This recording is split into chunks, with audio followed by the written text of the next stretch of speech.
Assalamualaikum warahmatullahi wabarakatuh. Nama saya Muhammad Reza Syafalifi, ingin menyampaikan hasil makalah tentang sumber hukum Islam dari pengantar ilmu fikih.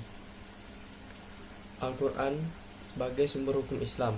Pengertian Al-Quran sendiri dari segi bahasa, Al-Quran berasal dari kata qara'a, yaqra'u, qira'atan, Qur'anan, yang berarti sesuatu yang dibacakan atau bacaan. Dari segi istilah, Al-Quran adalah kalamu yang diturunkan kepada Nabi Muhammad SAW dalam bahasa Arab yang disampaikan kepada kita secara mutawir, ditulis dalam mushaf, dimulai dengan surah Al-Fatihah dan diakhiri dengan surah An-Nas. Membacanya berfungsi sebagai ibadah, sebagai mukjizat Nabi Muhammad SAW, dan sebagai hidayah atau petunjuk bagi umat manusia. Kedudukan Al-Quran sebagai sumber hukum Islam. Sebagai sumber hukum Islam, Al-Quran memiliki kedudukan yang sangat tinggi. Al-Quran merupakan sumber utama dan pertama, hingga semua persoalan harus merujuk dan berpedoman kepadanya. Kandungan hukum dalam Al-Quran. Para ulama mengelompokkan hukum yang terdapat dalam Al-Quran ke dalam 3 bagian, yaitu seperti berikut. Yang pertama, akidah atau keimanan. Akidah atau keimanan adalah keyakinan yang tertancap kuat di dalam hati. Akidah terkait dengan keimanan terhadap hal-hal yang gaib yang terangkum dalam rukun iman atau arkanul iman, yaitu iman kepada Allah Subhanahu wa taala, malaikat, kitab suci, para rasul, hari kiamat, dan qada atau qadar Allah Subhanahu wa taala. Yang kedua, syariah atau ibadah. Hukum ini mengatur tentang tata cara ibadah baik yang berhubungan dengan Al-Khaliq atau pencipta, yaitu Allah Subhanahu wa taala, yang disebut ibadah mahdah, maupun yang berhubungan dengan sesama makhluknya yang disebut dengan ibadah garu mahdah.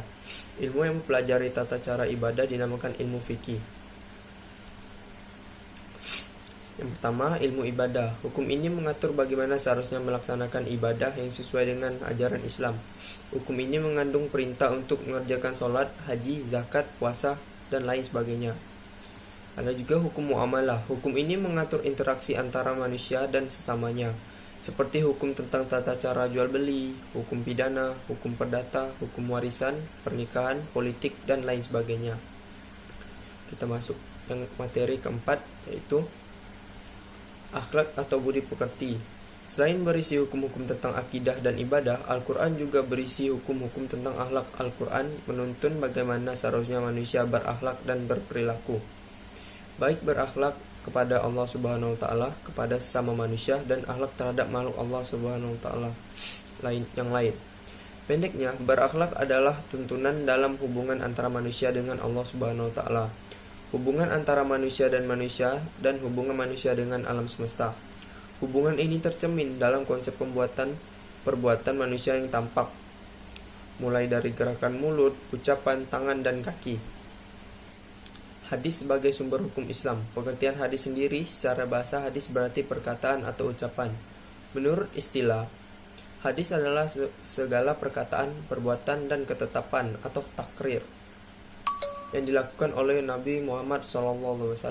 Hadis juga dinamakan sunnah. Namun demikian, ulama hadis membedakan hadis dengan sunnah. Hadis adalah ucapan atau perkataan Rasulullah SAW, sedangkan sunnah adalah segala apa yang dilakukan oleh Rasulullah SAW yang menjadi sumber hukum Islam.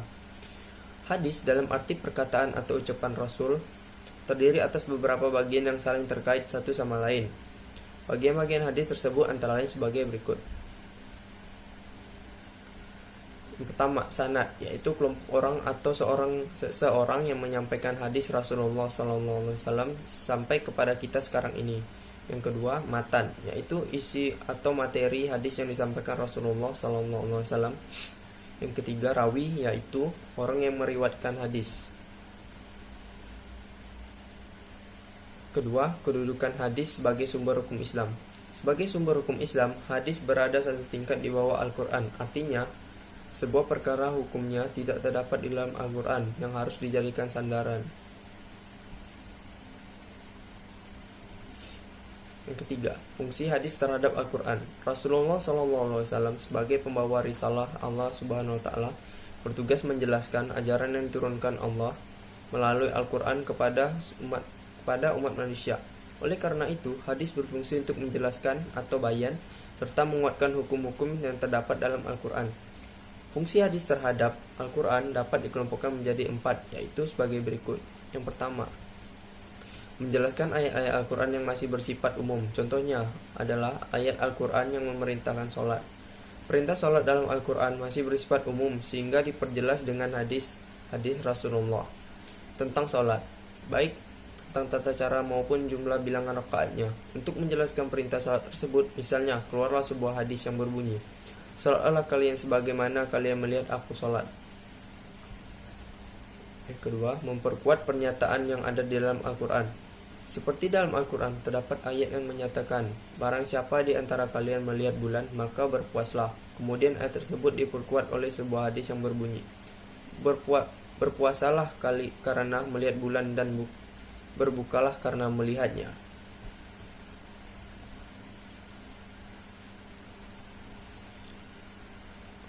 Menerangkan maksud dan tujuan ayat yang ada dalam Al-Quran. Misal, dalam surah Al-Taubah ayat 34 dikatakan, orang-orang yang menyimpan emas dan perak, kemudian tidak membelanjakannya di jalan Allah Subhanahu wa Ta'ala, gembirakanlah mereka dengan azab yang pedih. Ayat ini dijelaskan oleh hadis yang berbunyi, Allah Subhanahu wa Ta'ala tidak mewajibkan zakat kecuali supaya menjadi baik harta-hartamu yang sudah dizakati. 4. Menetapkan hukum baru yang tidak terdapat di dalam Al-Quran. Maksudnya adalah bahwa jika suatu masalah tidak terdapat hukumnya dalam Al-Quran, diambil dari hadis yang sesuai. Misalnya, sebagaimana hukumnya seorang laki-laki yang menikahi saudara perempuan istrinya.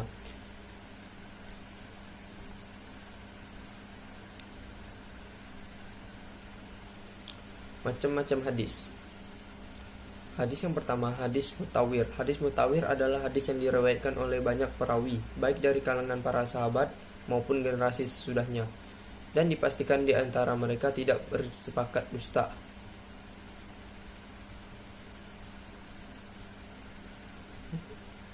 Yang kedua, hadis masyhur.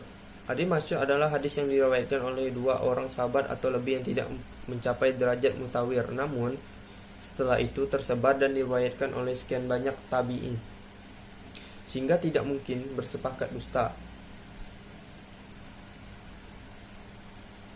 Orang Islam adalah hadis yang artinya orang Islam adalah orang-orang yang tidak mengganggu orang lain dengan lidah dan tangannya. Yang ketiga, hadis ahad. Hadis ahad adalah hadis yang hanya diriwayatkan oleh 1 atau 2 orang perawi, sehingga tidak mencapai derajat mutawir. Dilihat dari segi kualitas orang yang meriwayatkannya perawi, hadis dibagi menjadi 3 bagian, yaitu sebagai berikut. Hadis sahih adalah hadis yang diriwayatkan oleh perawi yang adil, kuat hafalannya, tajam penelitiannya, sanadnya bersambungan kepada Rasulullah SAW, tidak tercelah dan tidak bertentangan dengan riwayat orang yang lebih terpercaya. Hadis ini dijadikan sebagai sumber hukum dalam beribadah. Yang kedua, hadis hasan adalah hadis yang diriwayatkan oleh perawi yang adil, tetapi kurang kuat hafalannya, sanadnya bersambung, tidak cacat dan tidak bertentangan. Sama seperti hadis sahih, hadis ini dijadikan sebagai landasan mengerjakan amal ibadah. Hadis dhaifah adalah hadis yang memenuhi kualitas hadis sahih dan hadis hasan. Para ulama mengatakan bahwa hadis ini tidak dapat dijadikan sebagai hujah, tetapi dapat dijadikan sebagai motivasi dalam beribadah. Yang keempat, hadis maudhu adalah hadis yang bukan bersumber kepada Rasulullah SAW atau hadis palsu. Dikatakan hadis padahal sama sekali bukan hadis. Hadis ini tidak jelas dapat dijadikan landasan hukum. Hadis ini ditolak. Sekian dari saya menjelaskan tentang sumber hukum Islam dari pengantar ilmu fikih. Assalamualaikum warahmatullahi wabarakatuh.